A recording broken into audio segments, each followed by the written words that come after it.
Every entrepreneur who goes to pitch their business on Shark Tank has only one thing in mind, that they are going to succeed. They possibly believe they have the factors to make up a good and thriving business, so of course they go to seek an investment from the sharks on the show.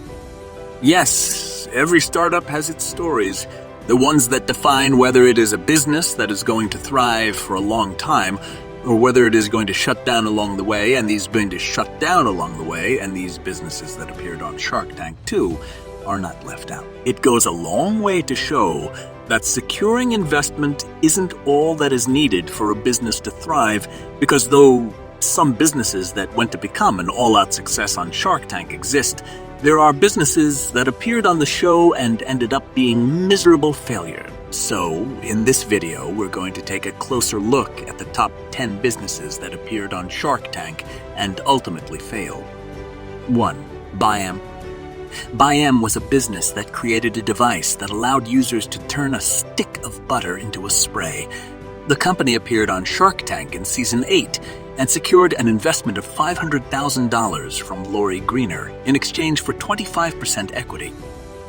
Despite the investment, the company failed to achieve success in the market due to several issues, including manufacturing defects and poor product design. In 2019, Bayam filed for bankruptcy and closed its doors for good. 2. Footfury. Footfury was a business that created a product called the Foot Protector, which was designed to prevent shoes from getting scuffed or dirty. The company appeared on Shark Tank in Season 3 and secured an investment of $100,000 from Barbara Corcoran in exchange for 40% equity. Despite the investment, the product failed to gain traction in the market, and the company eventually went out of business. 3. Hycon. When the founders of Hycon stepped onto the Shark Tank stage in Season 3, they had high hopes for their innovative hose connector that promised to revolutionize the industry.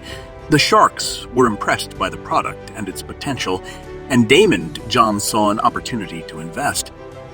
He offered the founders $150,000 in exchange for 40 equity, and they eagerly accepted. With the investment, Hycon was able to bring its product to market and generate some initial interest from consumers. They soon discovered that their product was not as in demand as they had hoped. Despite its promised benefits, it failed to resonate with consumers and struggled to generate significant revenue. The company attempted to pivot and focus on other products, but none of them gained traction in the market. As a result, Hycon was unable to sustain its operations and eventually had to stop producing. 4. You Smell Soap. When Jennifer Love Hewitt pitched her company, You Smell Soap, on Shark Tank, the sharks were amused by the quirky and unique concept of soap that smelled like food and drinks. Mark Cuban saw potential in the brand and made a deal for $55,000 in exchange for 20% equity.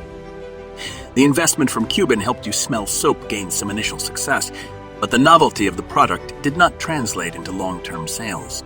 The company struggled to expand beyond its niche market and compete with larger, more established soap brands. To save the business, the company tried to pivot and rebrand as a line of natural and organic soaps, but it still wasn't what the customers wanted. 5. Breathometer. Breathometer was a business that created a device that allowed users to measure their blood alcohol content using their smartphone.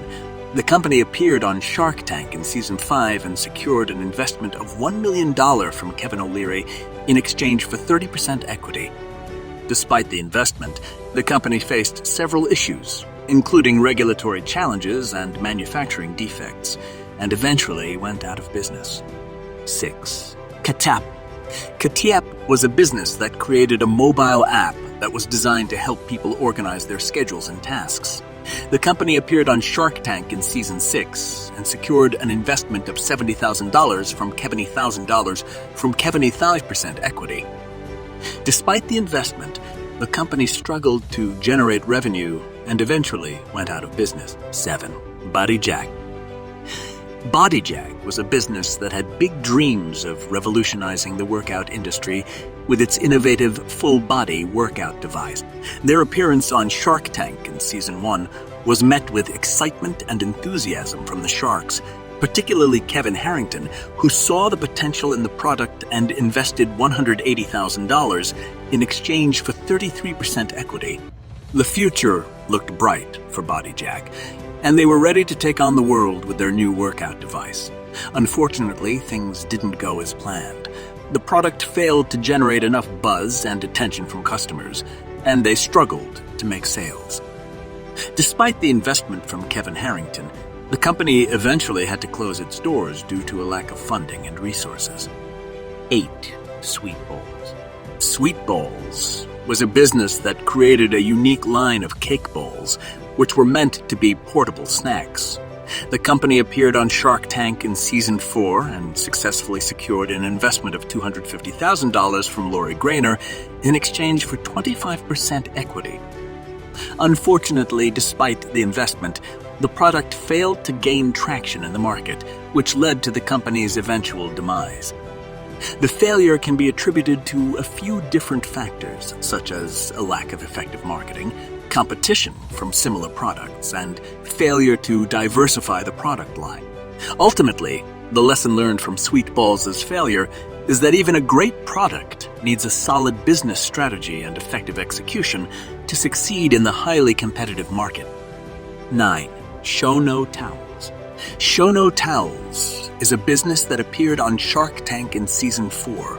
The company offered a line of towels with detachable hoods, making them ideal for use at the beach, pool, or gym. The founder, Joe Ruggiero, had a background in the fashion industry and had designed the towels to be both functional and stylish. On the show, the Sharks were impressed with the product and the branding.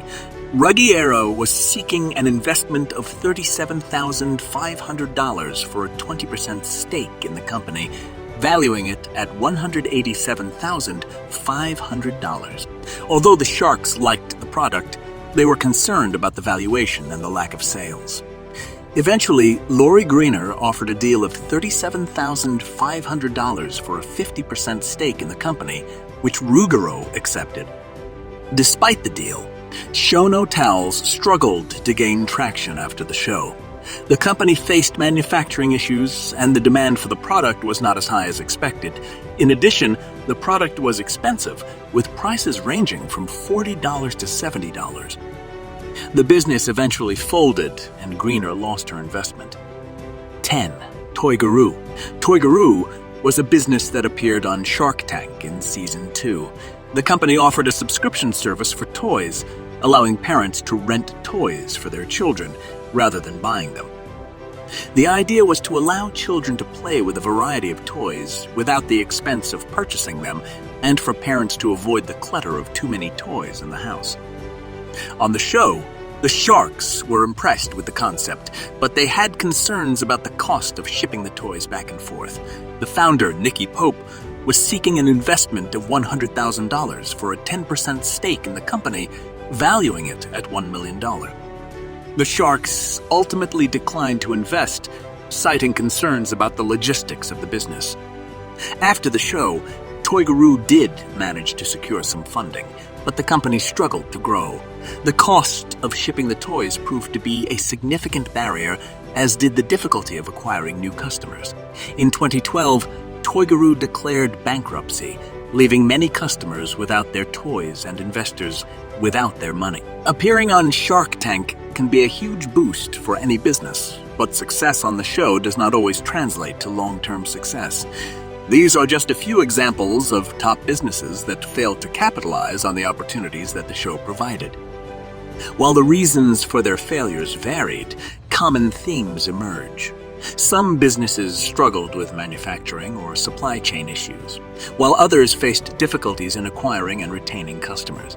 In many cases, the valuations of the businesses were inflated, leading to unrealistic expectations for growth and profitability.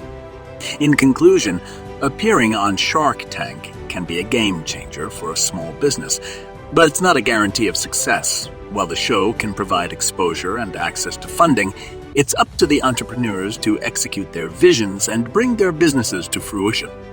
Ultimately, The lessons learned from these failed businesses can be just as valuable as those learned from the successes. These entrepreneurs put themselves out there and risked everything to bring their visions to life. While some of them fell short, they all dared to try